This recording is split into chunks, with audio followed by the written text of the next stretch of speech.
서로 다른 역사와 문화를 가지고 태어난 타인이지만 인터넷과 SNS의 발달은 이 모든 것들을 바로 눈앞에서 바라보는 것처럼 즐길 수 있게 해줍니다. 현재 한류가 전 세계 곳곳 구석구석으로 흘러드는 것도 인터넷 발달의 역할이 컸죠.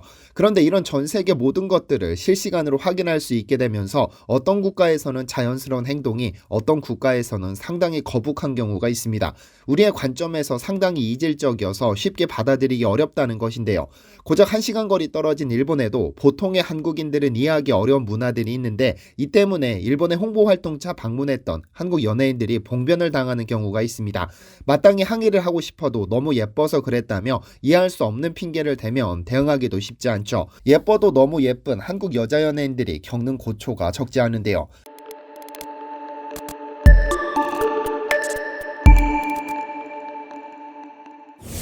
안녕하세요, 디스멘터리입니다. 지난 2021년을 뜨겁게 장식한 단어 중에는 오징어 게임이 빠지지 않습니다.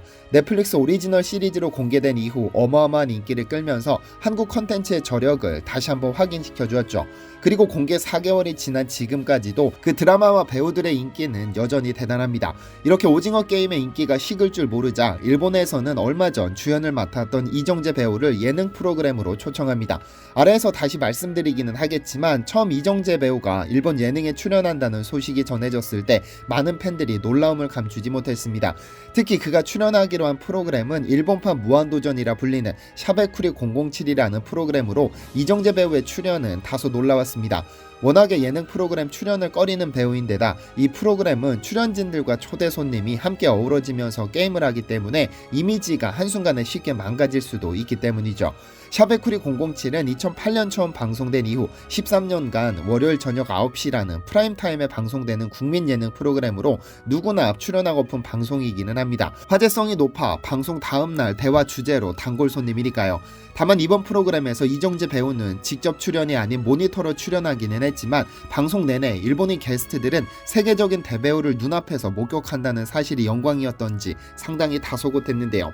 아무래도 오징어 게임에서 보던 추리닝 바람의 백수와 왕자의 게임을 연상시키는 위험찬 의자에 앉아 지적인 모습의 원조 미남 배우의 갭 차이를 느꼈기 때문인지도 모르겠습니다.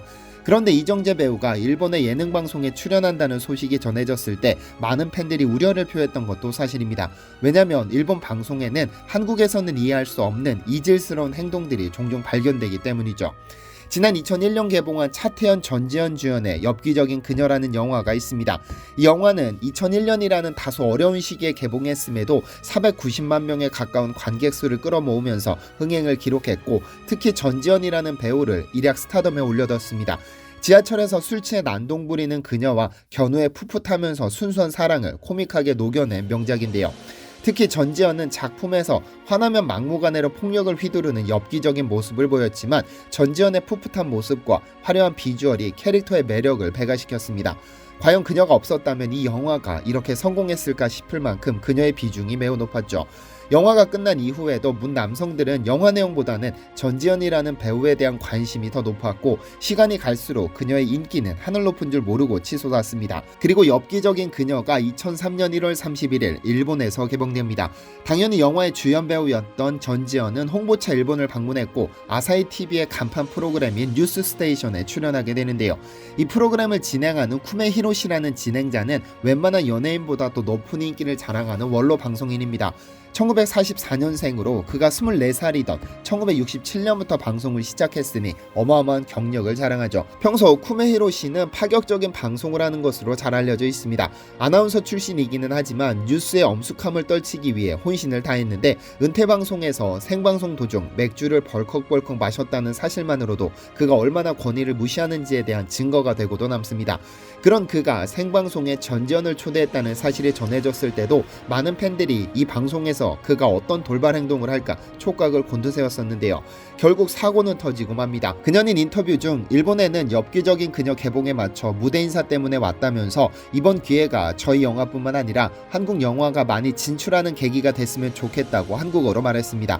그런데 동시 통역사가 옆에서 그녀의 말을 통역하던 찰나 쿠메 히로시가 대뜸 전지현의 머리를 툭 때립니다. 생방송 도중 외국인 게스트를 초청해 놓고 뒤통수를 때린다는 것은 웬만한 내구조를 가진 인간이 아니면 상상할 수 없는 무례입니다. 여차저차 인터뷰를 이어가던 찰나에 진행자는 또 한 번 머리를 때립니다. 황당해하는 그녀의 표정 뒤로 통역을 맡은 이들은 웃고 넘기기 바빴고, 이를 경험한 전지현 배우도 이를 목격한 한국인들은 이 상황을 도저히 이해하지 못했죠. 왜 한국 여배우가 일본에서 나이 지긋한 남자 아나운서에게 머리를 맞아야 하나라면서 분노를 표출했습니다. 그런데 이에 대해 쿠메히로 씨는 그녀가 너무 예쁘고 귀여워서 그랬다거나 방송 시간이 길어지는 것 같아 재치 있게 대응했다고 당당하게 말했는데요. 이렇게 황당한 상황이 펼쳐졌음에도 일본인 통역가는 가볍게 웃어넘기고, 진행자가 아무렇지도 않게 이런 행동을 할 수 있던 것은 일본의 독특한 문화 때문입니다.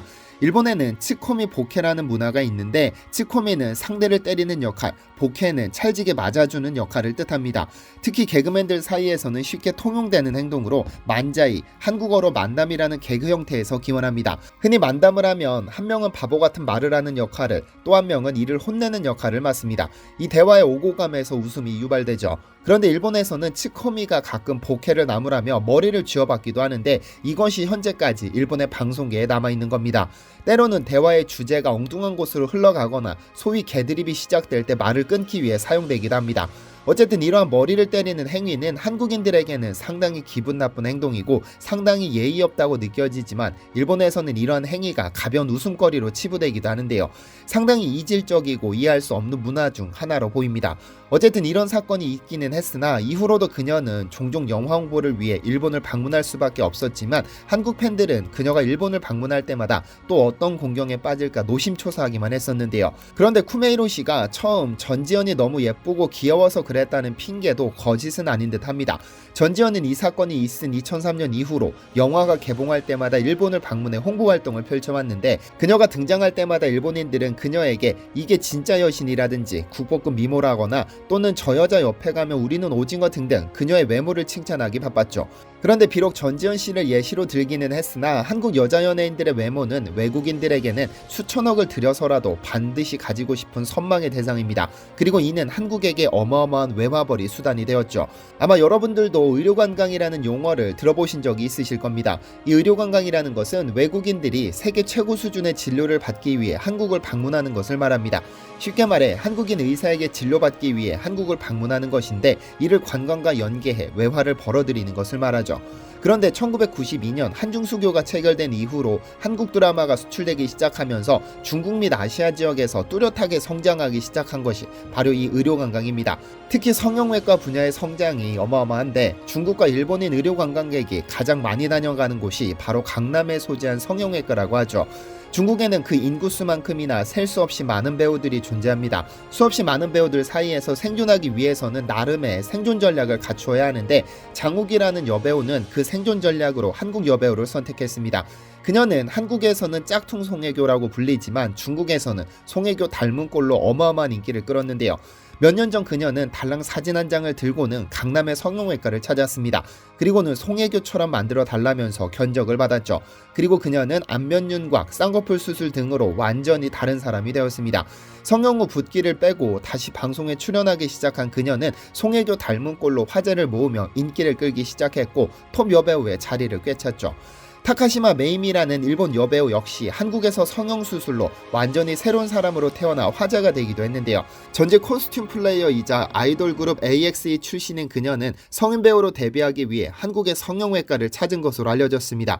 강남의 모 성형외과에서 무려 7천만 원을 쓰고 대대적인 성형수술을 받은 후 완벽히 새로운 사람으로 태어났습니다.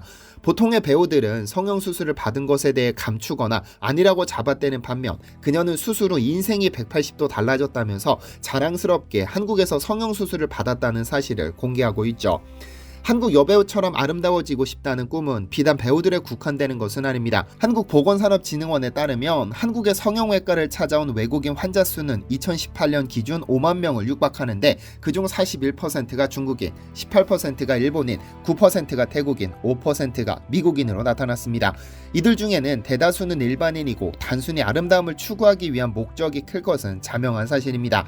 비록 생명을 좌지우지하는 중대한 치료는 아니라고 하더라도 누군가에게는 생명만큼이나 중요한 수술입니다. 성형수술을 위해 한국을 방문한 외국인들이 좀 더 밝고 행복한 미래를 누릴 수 있으면 좋겠습니다.